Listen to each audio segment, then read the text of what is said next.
on my way to Miami. And that was one of my first visits here. So coming over that mountain is really something. And Phoenix is a great city, and I'm very happy to be here. I came on Southwest Airlines this time. And I don't know whether, I'm sure all of you, because Southwest is such a predominant airline, that you all fly a Southwest airline at one time or another in your life. So I'm coming from Burbank to Phoenix on Southwest Airlines. Southwest, in its arid part of the United States, it never rains. The plane takes off, and we get a lecture on how to put on the vest in case of a water landing.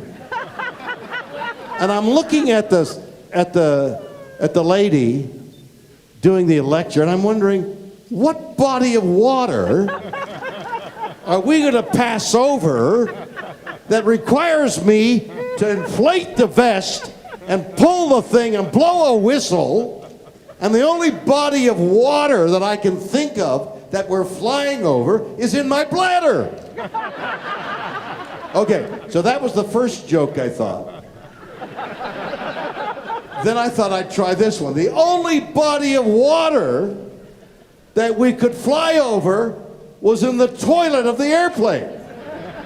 No, see, the bladder got a better laugh. Okay, so I've now tried out that piece of material, and I will use that from here on, using the bladder joke. Okay, so as a start, because what I want to do is find out what you want to hear from me, but just to sort of warm you up.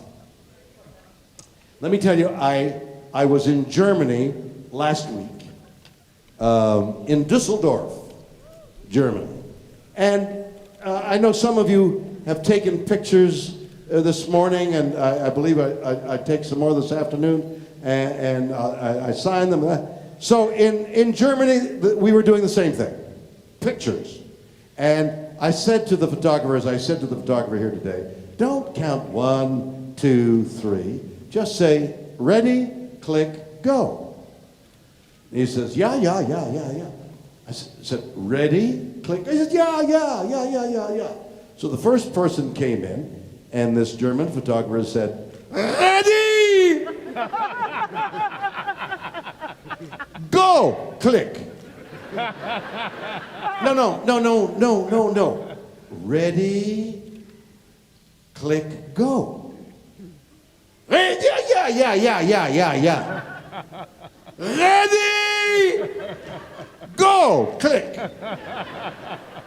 Nothing I could do about the German photographer. From Dusseldorf, I went to and fulfilled a long-time dream. I went to Vienna, Austria. Now, horses are part of my life.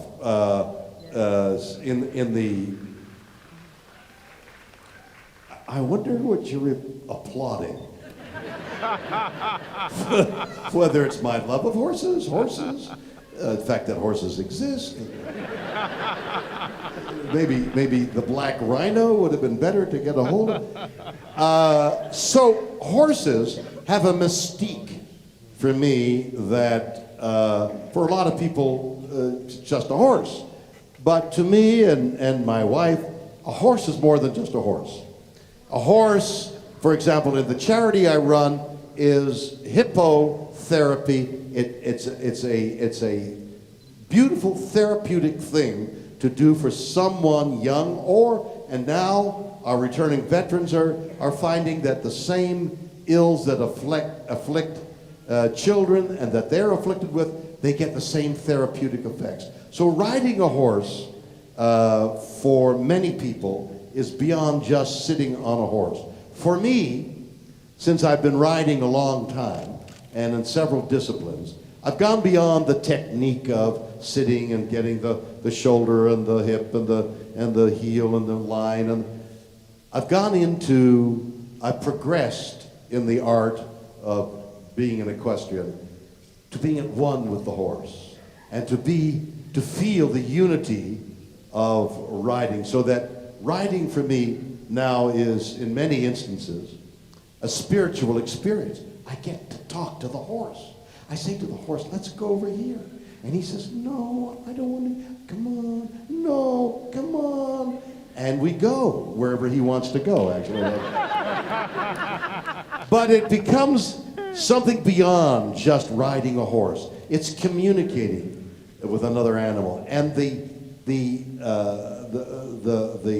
highest form of it is the Spanish riding school. And I was in Vienna after Germany, in Austria, at the Spanish riding school, talking to the head of the school, and who was informing me about what the riders in the legendary hall there were doing. I had an enormous lifetime dream experience a couple of days ago, and then I just got back last night to Los Angeles and came here today to be with you, and I feel so alive. As long as that trip was, being in front of all of you, and there's so many of you, it's so beautiful to see that the Comic-Con is drawing this number of people. It's a wonderful experience for me. I'm having a wonderful time just talking. All right, so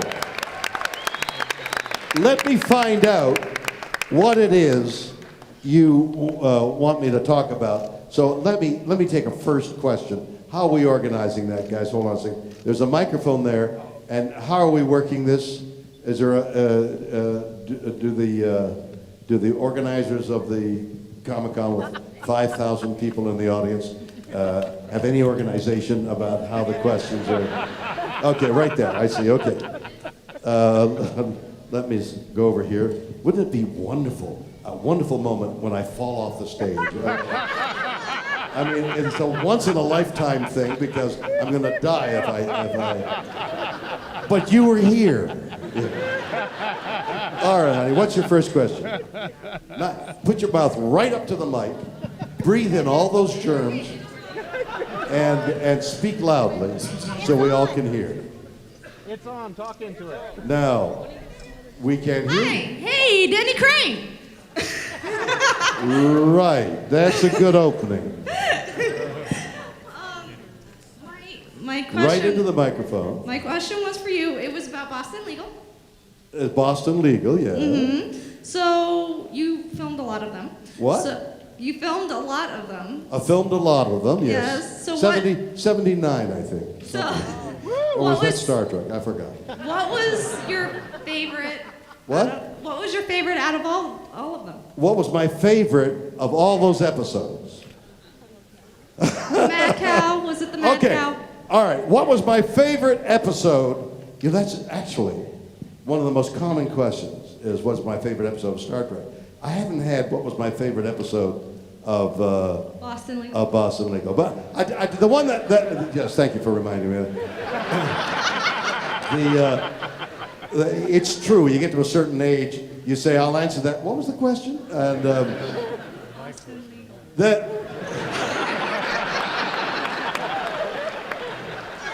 I meant that as a joke, but obviously it wasn't funny to the Boston Legal team we went for 5 years, which is 2 years longer than Star Trek, and we had a wonderful cast and a great writer, David E. Kelley. So he wrote many memorable scripts that had to do with many different subjects that are things that we should all be thinking about in our country. But the thing that I remember most of all was the evening we were working late, and suddenly I threw myself across Candace Bergen's desk, screaming, "Ah!" And she said, "Bill, are you going to play the scene that way?" And I said, "No, I'm in pain."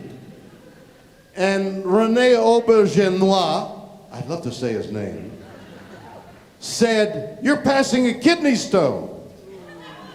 And it's true. I passed the biggest kidney stone known to man. Bigger than my wife's engagement ring. With the same clarity and purity. I mean, that's a joke from my one-man show. I talk about this. It's a little old material, but since you haven't seen the one-man show, it seems fresh to you. and indeed it was. And then the next day, I got a phone call from a gambling website who are not allowed to advertise. So they do promotional things, like they bought a Swiss cheese sandwich with the face of Christ on it. And they paid $15,000 for it. And they offered me $25,000 for my kidney stone. And I said, in true Priceline tradition, I want $100,000. We settled on 75. The cast contributed 25. With the $100,000, we gave it to Habitat for Humanity. And somewhere in Louisiana, a family is living in that house that my kidney stone bought.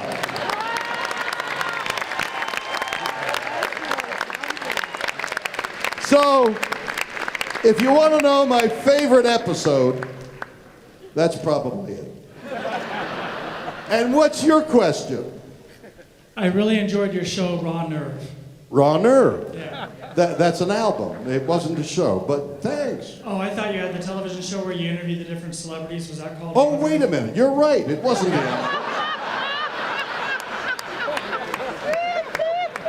5,000 people will just obliterate your memory here. Raw Nerve was the interview show. Yes, thank you. And Has Been was the record. They both have two words. And you can make a mistake with two words. That's easy. If it had three words, I wouldn't have made a mistake. What's your question? You did an I interview. thought I got around that rather well. Did you? You did an interview with Tim Allen, and it was I loved all of Tim it. Allen, yes. Tim Allen, and as we all know, he played basically what was supposed to be a character like yourself. I know. He played a character like me. I know, and you didn't bring that up at all. And what? Nerve. You didn't bring that up at all. No, I didn't bring that up because I was so overwhelmed. No, I didn't. I don't know why. I was wondering if you talked with him at all about playing basically a character that was like yourself. If you guys talked about that at all, because that would have been a really interesting topic. Wait a minute. For the If future. I had asked him about playing somebody like me, that would have been interesting? Is that what you're saying? Yes. So what I asked him wasn't interesting? No, it was. It would have been interesting Up as well. to now, In your addition question is to- not going very well. No, in addition to all the interesting questions you asked, that would have been another interesting question. So that would have been two interesting questions. No, there were many. Like, what's your name and how do you like playing me? I guess that's it. Ask me something. I was wondering if you spoke with him about his character in Galaxy Quest, and if he got any inspiration. So from far, you. your question's not going well. Slow down and ask me a question. Did you speak with Tim Allen about if he got any inspiration from you and in his role in Galaxy Quest? Okay. Did I talk to Tim Allen about him playing me and how wonderful a moment it must have been?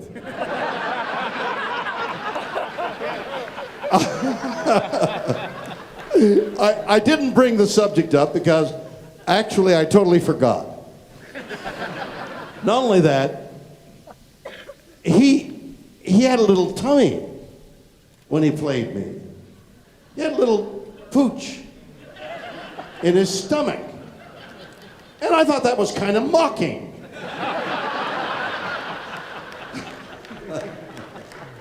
Tim Allen he's become a buddy, is a wonderful, vulnerable, loving man, and he's had these hit series on. It's no accident that the American audience loves him because he's a very lovable guy. I got into depth with him as I did with a lot of people on Raw Nerve. You know, Raw Nerve for me was one of the most interesting things I've done, in that I love to talk to people. I love to discover people.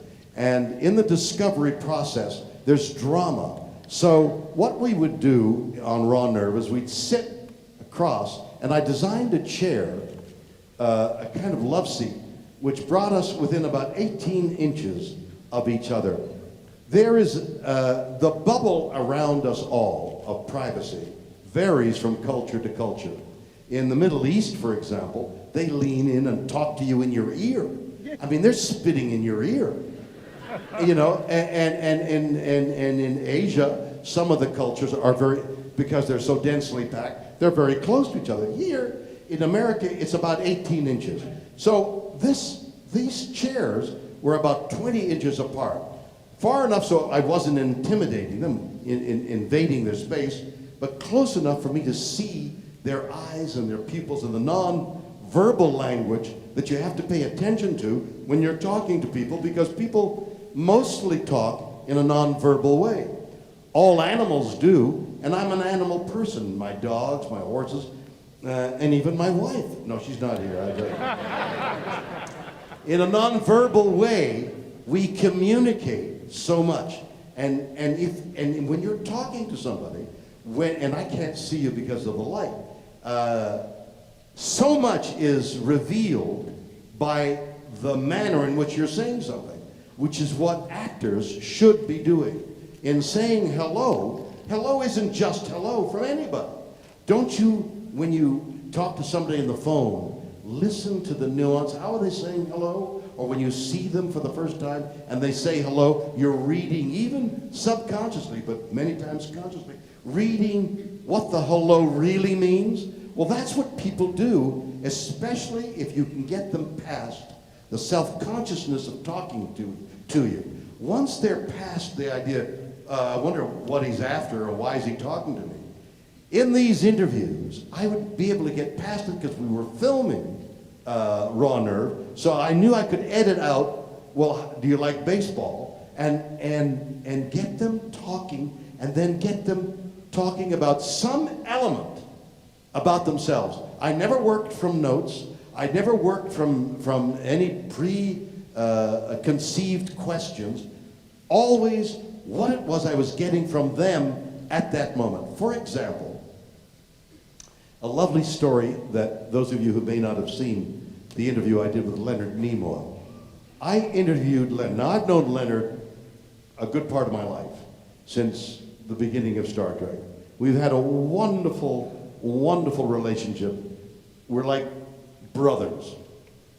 And yet, when I interviewed him, he told me a story I'd never heard before, and that he had never spoken of before. Somehow we got on the subject of when he returned home after being a successful actor, and what it was like when he went home. And he said his grandfather, who lived with Leonard's father, Leonard's grandfather worked in leather purses, leather shoes, and every time Leonard went to the house, he would sit with his grandfather, talking to his grandfather, and his grandfather would reach in and feel his shoes to see how Leonard was doing. Whether the leather was worn on the sole or on the back, it meant Leonard wasn't doing too well. But if he was wearing new shoes, his grandfather was very happy for him. What an insight into an elderly man perceiving his grandson through the only means he knew how. It was such a revealing, loving story, and Leonard had never told it to anybody, even to himself, in a long time, and certainly never to me. And it's that kind of thing that Raw Nerve brought to me. I also did a show that wasn't very well viewed for one reason or another. It was on the Biography channel. It was called Aftermath, in which I sought to talk to people about events that were in the news 5 years ago, long since past our consciousness, but what was the aftermath to the lady who married her student of 13, Mary Turno. Mary something Turno. Mary what? Mary Kay Letourneau. Mary Kay Letourneau. Mary Kay Letourneau. Mary Kay Letourneau. So I interviewed her and her now 24-year-old husband. She had gone to jail for love. Her idea of romantic love required her to go to jail because of what she believed. It was totally opposite to what we've heard on the news, and it was the aftermath of that. So I've had some wonderful experiences on the air talking to people like that, and if I didn't get to Tim Allen's "How did he feel playing me?" we got to some other interesting dark stuff about Tim that that he was kind enough to reveal to me. It was a great show. Thank you so much. Next question. See, this is what I love, the questions, and then I riff on the questions, and then I can hear you listening, and it's like what we're talking, it's like we're having a conversation. This is really good. Go ahead. I was wondering. Not louder, gotta be louder, because there's people back there that they can't hear us. Sorry. Can you tell No, us about it's not loud any? enough. Right into the mic, right in there. Can you tell us about any pranks that you have been played on yourself with the cast members of any movie or TV show, Star Trek? What? Any pranks? Have you been involved in any pranks? Hold on a second. Start the question again. Have you been involved in any pranks on the set? Pranks? Yes. On the set, when I was playing Star Trek? Anywhere. Anywhere. Mm-hmm. I play pranks all the time. In fact, I'm not really here.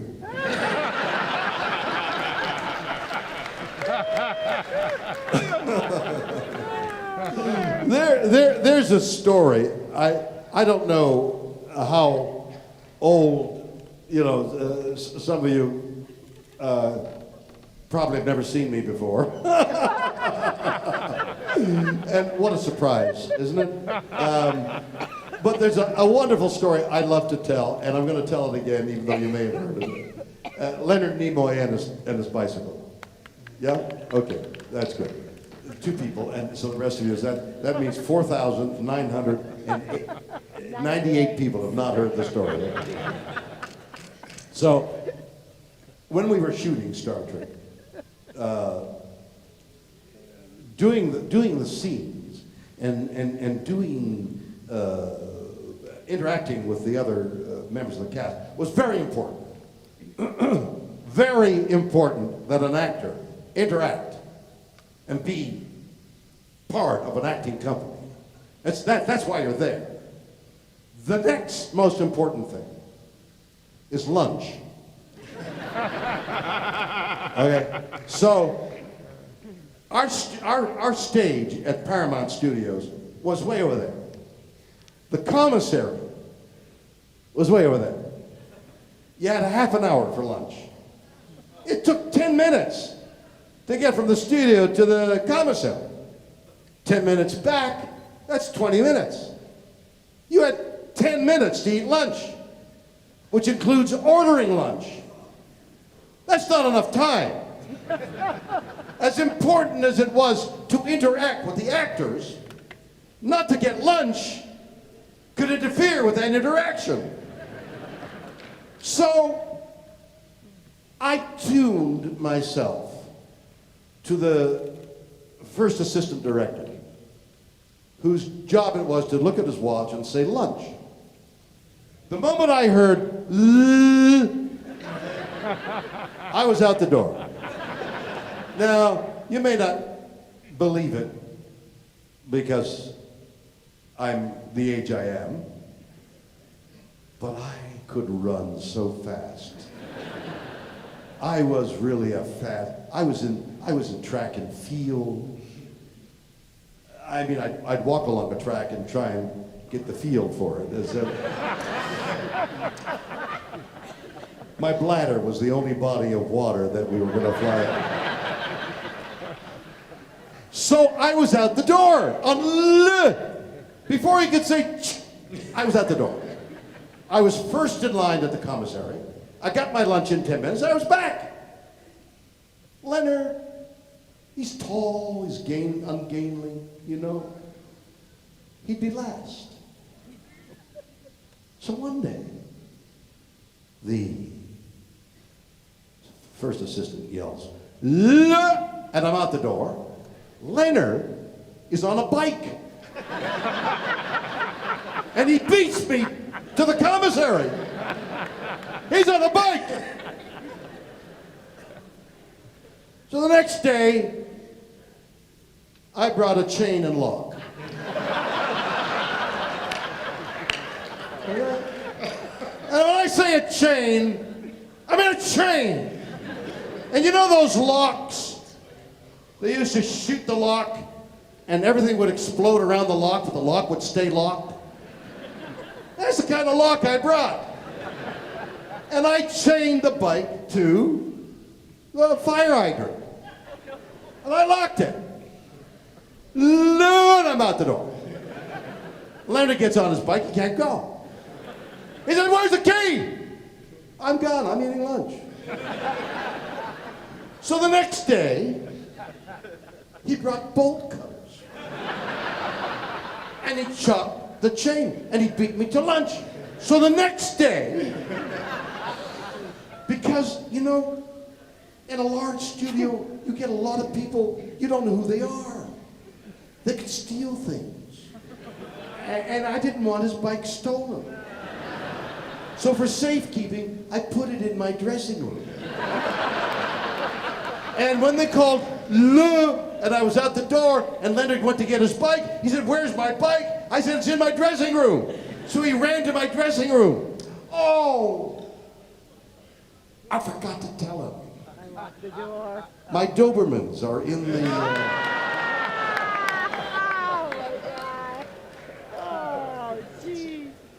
So he never forgave me for that. And he got, you know, bitten up a bit, but it was, they were love bites. I mean, his wife Susan does the same thing. He doesn't complain about it.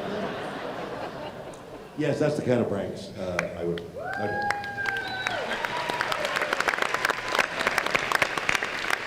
All right. What's your question, man in the red shirt? You're going to be shot momentarily. That's right. I'm glad you picked up on that. Okay, it's a question you probably heard before, but how much of you... Well, then the answer will be familiar, too. How much of you is in Captain Kirk? How much of me is in Captain Kirk? Yes. Well, I'm racing whether I should give you an honest answer or whether I should give you an answer that is facetious. Any answer that we haven't heard before? That might be an honest answer then. Actors are people who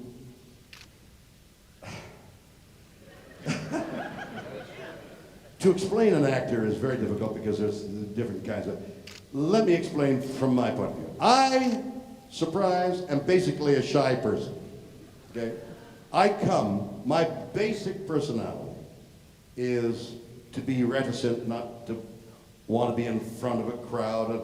Crowds, I'd rather have lunch or dinner with a couple of people, and not that speaking in front of people at this point is intimidating, but if you were to ask me, basically, am I outgoing or withdrawn, I would say withdrawn. But it's my job, and something I've learned over the many years, to reach out and portray something. Now, along with horseback riding, I've only recently discovered how to act. I've been acting since I was 6 years old. I've been a performer since I was 6 years old. And I've been riding horses for many, many years. But it's amazing how as you get older and physically less capable, your ability to distill the knowledge grows so that you know what to do, you just can't do it quite as well in any of the many various human activities. A gentleman who is looking at me with knowledge is laughing, and I think it's snidely. To me, it's amazing that as I've gotten older, I've suddenly said to myself, oh, that's how you do it. No matter what it is. Oh, that's what it is. Or, oh, that's what the meaning of life is. Or any question, slowly it dawns on you that this is what life is all about, or this is how you do that. Riding a horse. I come back to that because there's something that permeates my entire life, the lessons that you learn from riding a horse, like humility. Like if you approach a horse with arrogance, you're going to be humiliated momentarily. So learning to do something complicated, like acting, takes time. And like last year, I thought, oh, that's what I do. Or that's how to do it. Or that's how to read that line. Or that's how to give a multiple meaning, complex, like we were talking about hello. You say, somebody says hello to you, you're reading, are they happy, are they sad, are they angry, are they, there are multiple levels to one word that we indulge in in every aspect of our life that actors should be aware of, that their character is multi-level. And to say hello in fiction is as complex as it is in life. But I've only started to discover that. But I can only come to that through myself. I can't know what you know. I can only know what I know. So this is a long-winded way of saying that every actor brings only themselves to the thing they're playing. The caveat there is, the older you get, or the more genius you have when you're young, is you understand that there's a complexity that can be delved into that may not be entirely you on the surface, but is indeed you inside. Okay? Thank you very much. Wonderful. I wonder what I meant by all that. Right? Yes! Where are you? I'm here to correct you on your favorite show of Boston Legal. Boston Legal. Yes. It was The Defender. And my question is related back to the flashback of 1957 when you were a young lawyer. You were working with Ralph Bellamy. Yes. What kind of inspiration or advice did he give you as a young actor? Would I give to a young actor? No, that Ralph Bellamy gave you. Gave to me as a young actor. Yes. And I hope that doesn't make you feel old either. Unfortunately, it's not your question that makes me feel old. It's my spine.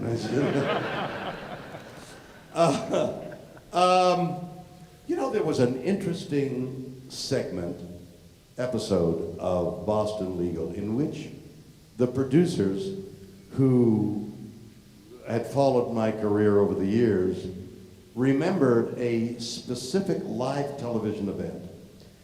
If any of you remember the series called The Defenders? No, huh? Okay.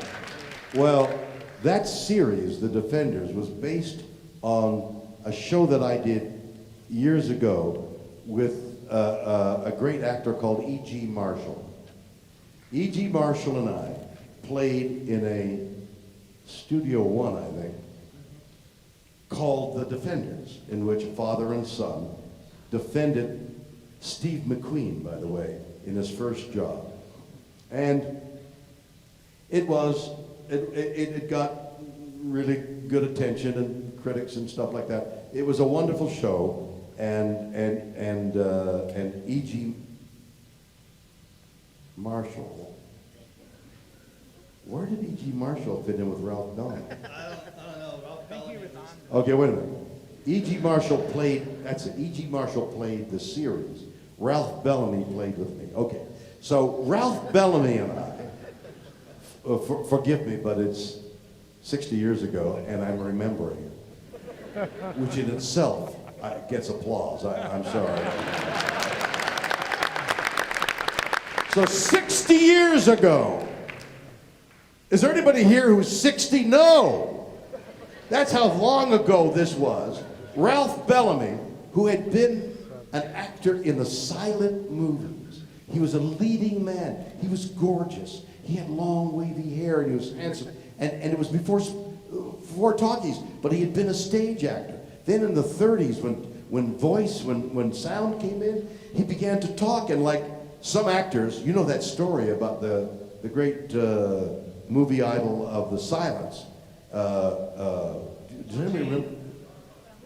What was his name? No, not Lon Chaney. Valentino.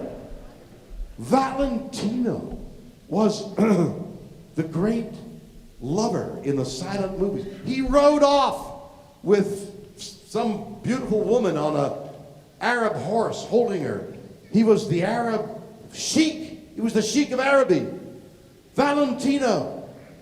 He was a great star in silence. And then sound came in.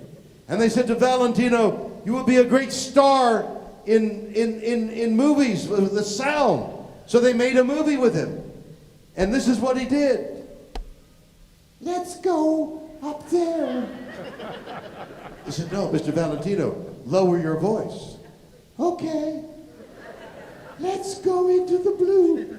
No, Mr. Valentino, you sound like a 3-year-old child. I know, but that's my voice. He went from being the biggest star in movies, in silence, to not having a job in a few months because sound came in. Ralph Bellamy had been a stage actor, and he had a wonderful mellifluous voice, and he was fantastic. So by the time I got to work with him, he was now a character actor with all that legend behind him, all that history that I was connected to in live television, which is also so past most of your consciousness. That television came in with live cameras. It would be like this. It would be like us on the stage here, and cameras, hot lights shooting us with some drama. And any mistake you made, millions of people saw because it was live television. Well, shortly after that came film television, and Ralph Bellamy and I played in this wonderful show called The Defenders. And as I say, Steve McQueen's first appearance in front of the American public.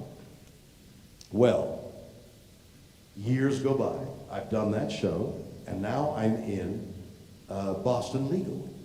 And the producers of Boston Legal remember that memorable show. So they took excerpts of that live television show and made it memories that this older, I hesitate to say old, lawyer was remembering. And it was fantastic imagination. And only, I don't know, I can't think of any other actor who was in live television in those days and acting in television in these days and brought the two together. It was magical. It was a magical moment. It was one of my most, if you were asked my favorite episode, instead of the screaming kidney stone one, that's my favorite episode. How smart of you to bring that up.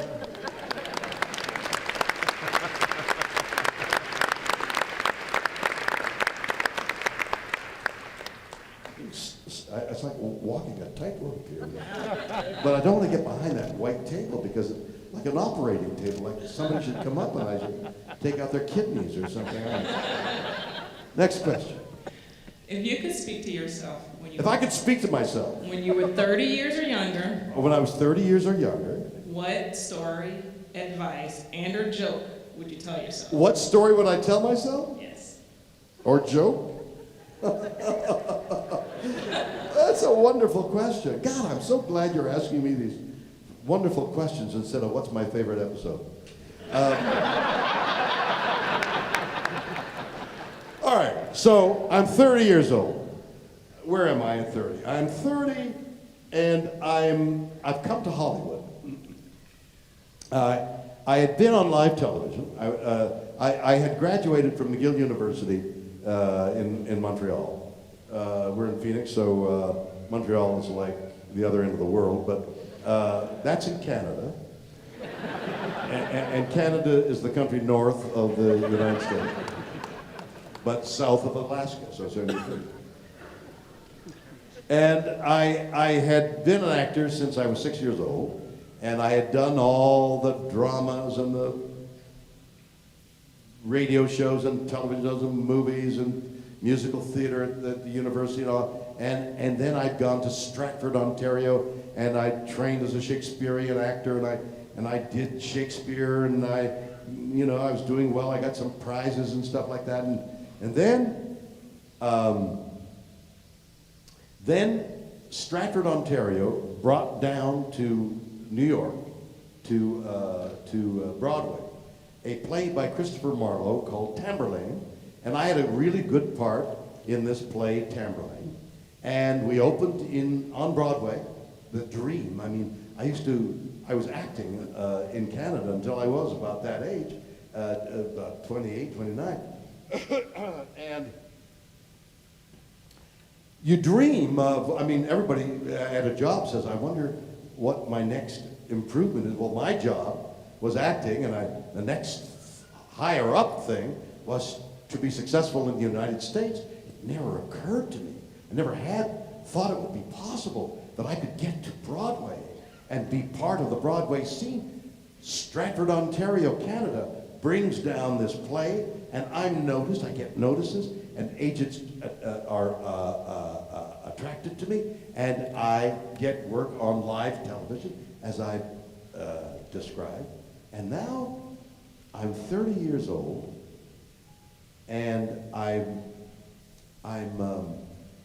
asked to come to Hollywood to do film. And one of the first films, piece of film that I did, was a strange show that nobody ever heard of. It was some Twilight Zone? A show called Twilight Zone? Science fiction? Why? I don't do science. I'm a Shakespeare actor. What is that? All right, I'll do Twilight Zone. And so they hand me this script in which it's like a one-man show, which, by the way, I'm doing. I opened in New York a few months ago to great notices. I toured 15 cities in the United States this year. I've just given you a little advance here. And maybe I'll be coming to Phoenix on a one-man show, I don't know. So I'm on this show called Twilight Zone, and essentially it's me looking at a Czechoslovakian acrobat in a furry little suit pretending to be a gremlin on a wing. And I'm thinking, wait a minute, I just came off of Marlowe and Tamburlaine the Great, and I'm doing this idiot looking out of the wing, seeing a gremlin. My career is wrecked before it even begins, I thought. Which, by the way, my children, who had no idea what I did at that point or later for the longest time, now we get on an airplane and we all fly as a family. They say, Dad, do the look. So I turn away, look out the window, and my wife says, Ma'am, to the hostess, Miss, would you come over here, please? And she comes over, she says, what's the matter? And I go, oh!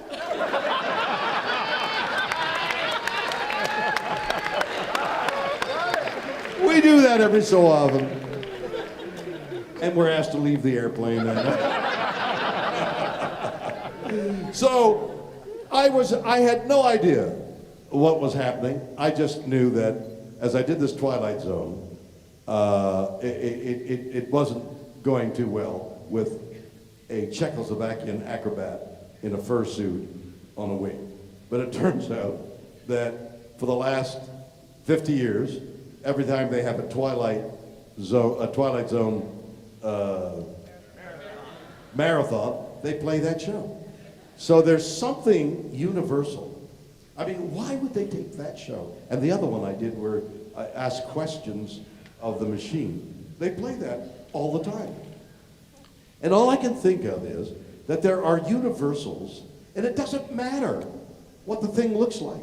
Our special effects in Star Trek, looking back now with the computer-generated effects we have now, and what J.J. Abrams can do in a movie, are ridiculous. I mean, we were ridiculous. Sometimes the set would shake with the door. You know, the doors would open and close, and the set would shake a little. And the director would say, well, would you mind bracing that flat? Just put another nail in it, for God's sakes.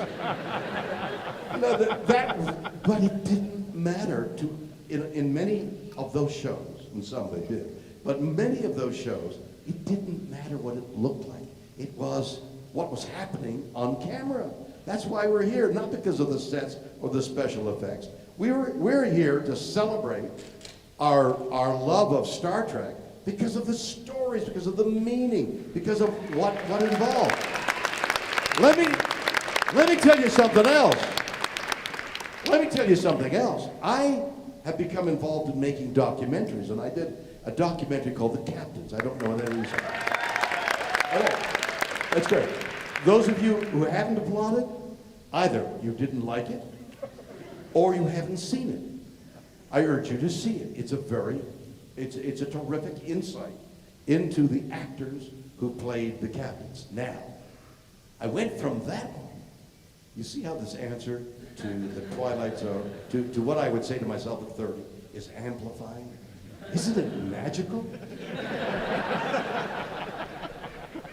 I went from the captains to directing another documentary, which is being edited as we speak. I'm going to see the second rough cut on Tuesday. I'll go back to Los Angeles tonight. I'll try and sleep tomorrow and Monday. And Tuesday, I'm going to see the second rough cut of what will play on Epix television, which played the captains, that they're calling Get a Life. Okay? In Canada, the show will be longer and will be called Fan Addicts. But Get a Life. From the sketch that I did years ago about Get a Life. Okay? Now let me tell you the discovery, if you will. Like a great conversation, making a documentary is discovery. You're suddenly talking to somebody and they say something and you say, oh, I didn't know that. And then you go from there on to something else because you're being led like a reporter looking for a story in an event. He doesn't know what the story is. He just knows that the event took place and he's discovering the story. That's what shooting a documentary is like. I knew that, but I didn't really insightfully know that until I started doing it. When I was doing The Captains, I kept thinking, what am I doing? And then about the third or fourth day, what was happening in front of the camera began to suggest where I was going. Well, I've just finished this Get a Life, which tries to explain what the heck are 5,000 people doing in this auditorium? Why are we here? You! This man says me, and you say we love you. Okay. I wrote a book called Get a Life, all right? And in that, I did my due diligence, and as I started writing it, I thought, well, they're here to see me. Well, it turns out that you weren't. Much to my chagrin, you were here to see each other. to renew old friendships and to find out what had happened to each other and to see each other, to celebrate your mutual love of a subject.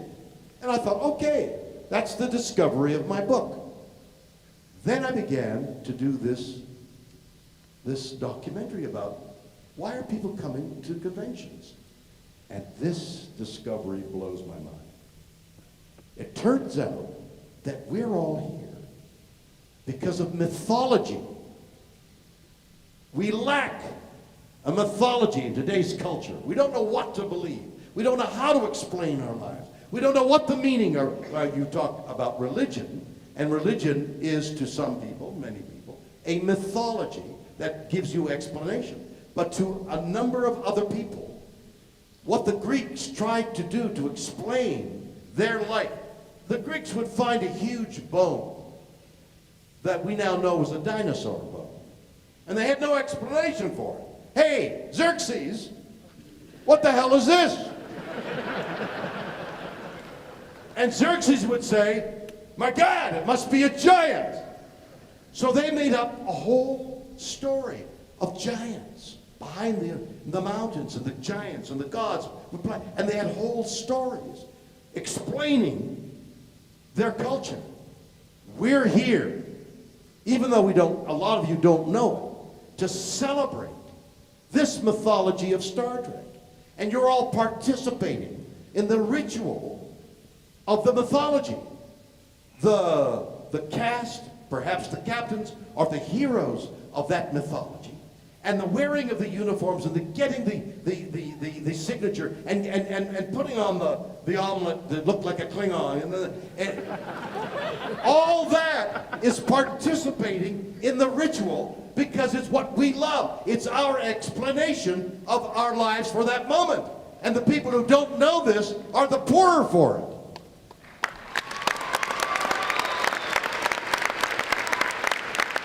So what to the outside world looks like, who are these Trekkies, Trekkors, what do they want? They don't know the secret that I discovered that is in this film. That we're here as part of a cultural myth. And it all makes sense. And wait till you see this film, it will blow your mind.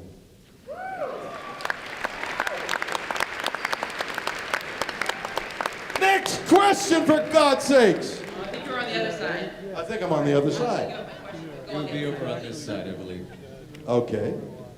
Well, first, Mr. Shatner, Yes. thank you so much for coming here to Phoenix. It's wonderful to thank get this you. opportunity. Thank you. And I must apologize, I have a two-part question, and it You is have a going two-part question? and it is going to require a bit of memory. A bit of memory. Now, the first part, Well, you'll help. and I'm sure 4,999 people in this room already know the answer. I just don't. Okay. I caught the last 15 minutes of a film that you starred in on cable many years ago.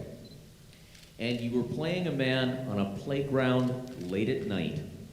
And you began interacting with imaginary playmates and regressed to about a 6 or 7-year-old boy. Yeah, I remember that. I do not know what that film is called. I've not been able to find out. The other part of the question, though, what I remember most striking from that was how your body language changed. As you ran and played with your imaginary friends, it was absolutely stunning. Well, I thank was you. wondering what you did. How did you prepare for that? Well, I used to be a 15-year-old kid, I guess. You know, I remember that, and I've forgotten what it is. Well, it isn't necessarily aged memory. It's just that I do a lot of things, and like I can't remember the last question. I mean, it doesn't mean I'm Denny Crane, does it? I mean, I remember that scene, and it was shot in Canada, and I remember looking at it and thinking what to do. You know, I love music, and I love the musicality of words and the rhythm of words, and although, and I don't want you to tell anybody, but I can't sing. But what I love are the words. So I interpret the song and hope for the best. There was a song in The Transformed Man, which was the first album I did. The Transformed Man was a failure because it wasn't very good. It was pretty good in segments. One of the good things in The Transformed Man was, you see, the concept of The Transformed Man was to take literature like To Be or Not to Be, Shakespeare, Hamlet, Should I Live, Should I Die, and musically segue into a song that had the opposite philosophy. In this case, it was A Very Good Year, in which a guy, Frank Sinatra sang it, made it popular, but in which a man goes from one stage of his life to the other. He ages in the song. So I interpreted the song and became a young man, full of life, and then older, and finally, in the last stages of his life, still finding the joy of life, not unlike me right now. That's how I interpreted the song. Now, were you to get The Transformed Man and play the song, I think you might find it interesting, because that's what I did vocally. In that show you're talking about, long, long lost, both in my memory and in yours, and not at all conscious here. Well, I don't mean that as a fault. I mean that everything is lost in time. Nothing stays permanent. But in the moment, like right now, you and I have recreated a playground in which this character suddenly goes from being a middle-aged guy playing in a playground and gradually gets younger and younger. I think it was a science fiction story of the time, a lovely idea. The actor just feels, brings up, remembers, allows it to penetrate and permeate the body, and without thinking, like riding the horse, without thinking, but moving the horse through your mind, no thought, just feel.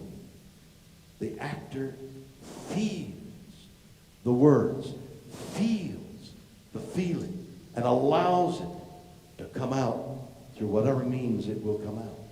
And that's the art of acting that I've only recently discovered. Thank you so much, Mr. Shatner. How are we doing for time, guys? All day. All day. Next question. Hi. You've been part of my life for 40 years, even though you don't know me. And I'd like to find out what's next in your future, what's on your bucket list. What's on my bucket list? Yes. All right, let's see. I'll give you my next week calendar. I go home, and tomorrow I'll visit with my grandkids, and I've got 3 girls, and they've all got children, and we'll all have family things, and we'll do family. I haven't seen them in several weeks, and I miss them. I missed my dogs. My dog, my older dog, Starbuck, is, Not triple? well, his daughter is called Cappuccino, so that's... Starbuck is 12 years old, and he's getting ready to die. It's an awe. It is an awe. You know, I talk about death in my one-man show, and I talk about the death of Captain Kirk and what I tried to do there. But in Starbuck, 12-year-old dog, whom I've had since he was 8 weeks old, his daughter, Cappuccino, who is 5, I birthed. I actually took her out of the womb and got the fluid out of her lungs. Dogs acquire the magic of the, I don't want to say owner, of their partner. I read just on the way here a book called Before Tuesday, in which Luis Montalban writes about his dog that helps, his utility dog that helped him get through the dreadful nightmares that he had as a soldier. So he writes about his dog the way I feel about my dogs. They're part of my soul. And when Starbuck dies, as I put down dogs over the years, a part of me dies. Now, right now, Starbuck has a growth of matter on his parathyroid, which governs the amount of calcium in your blood. And he has a high count. He could calcify his inner organs, especially his kidneys, could calcify if we don't take care of it. But he's 12 years old. What to do? What do you do? How do you take an older parent, an older loved one? What kind of measure do you do to keep them alive? I mean, their life is as important as your life.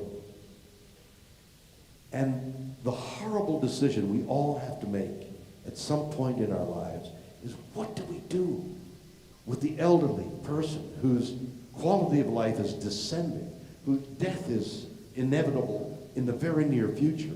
What do you do?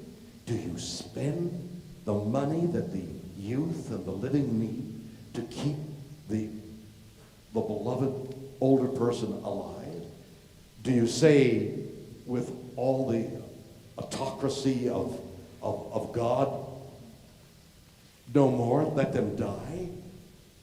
So in a microcosm with my aged dog, I have to make a decision that all of us make at some point in our lives about our older loved ones. I told the vet, and I'm driving from Los Angeles to UC Davis in Sacramento. It's a 7-hour trip. I'll be taking that next week to drive him up there for a procedure which should eliminate the growth and give him a little more time of a quality of life. That's the decision I've made. That's because I have the money to make that decision. But the horrible decision that we all have to make, the question that we all have to face, and no matter how much money you have, at some point you have to say, I've got to let go. As difficult as it is, as heart-wrenching as it is, at some point you've got to let go. And the additional level to that is, I'm approaching that. What's going to happen when I'm dying? And I'm grasping. Don't let me go now. I love life. I want to appear one more time and interest you and amuse you and amaze you one more time. No, it's time to go. I don't want to leave. You have to go. What a strange. And you hear us all listening right now, because we all know that element of truth in life is there. It's there in front of us all the time. How much life is worth? When do you declare death for yourself and for other people? That's my week. Okay? Thank you, sir.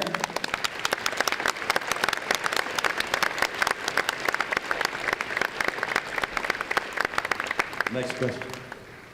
Wow, that was funny, wasn't it? I mean, just it lightened the mood. I think we were all. First of all, on the other hand, I'm sorry I said that, because we all shared something there, and I wanted to lighten the mood, but I didn't need to, because we all shared a truth, And I thank you for sharing it with me. And I'm sorry I don't know. Thank you for sharing yourself with us today.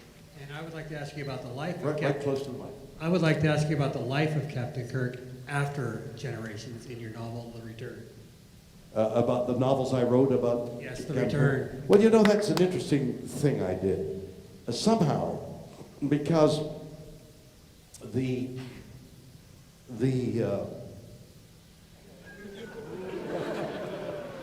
but you notice I was light, and I would have jumped and rolled. It would have been all right.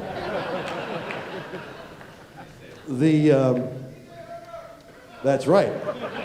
But there was no hood on the car that I could have grabbed a hold of.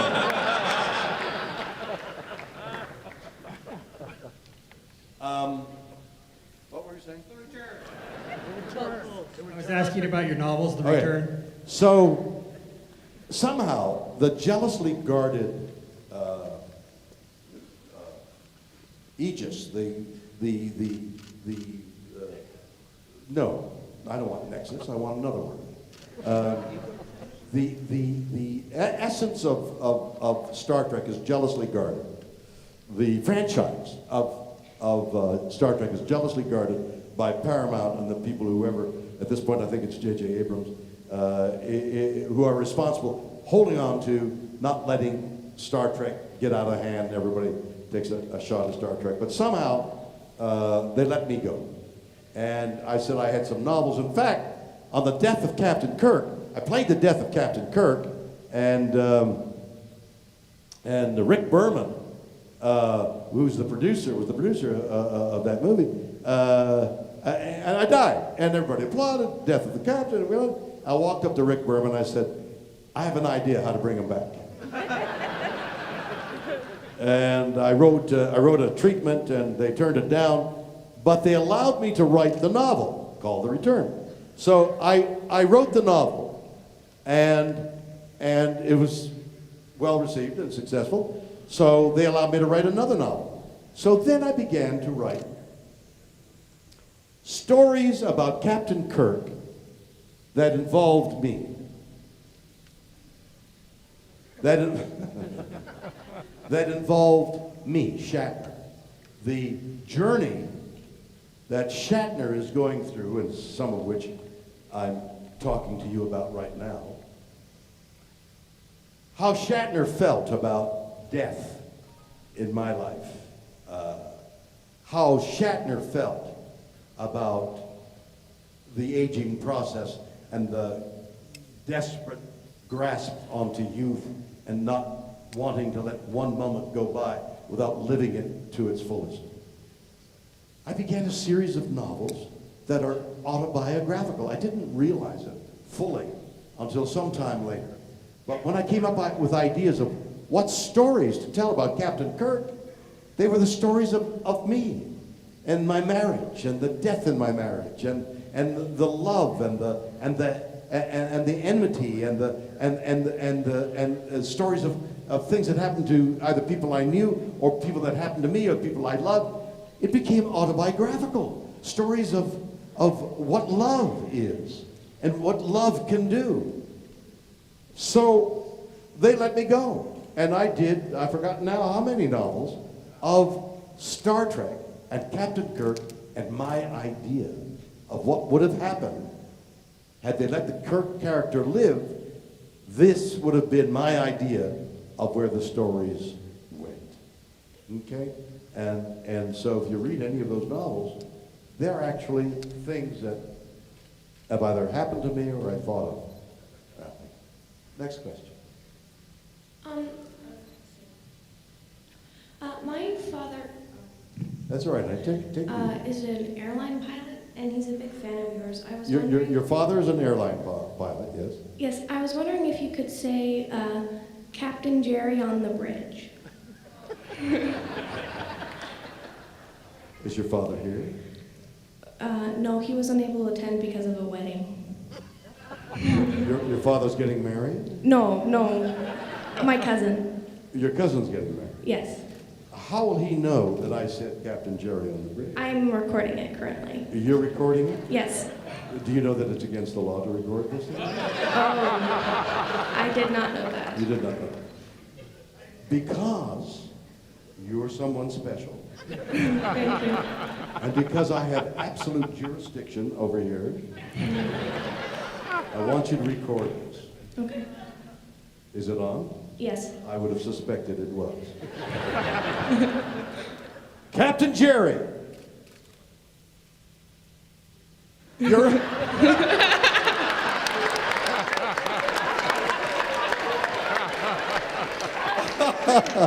Captain Jerry's on the bridge, everybody! Thank you so much. Congratulations on the wedding. Ladies and gentlemen, thank you very, very much. It's been such a pleasure to be in front of you. Take care of yourselves.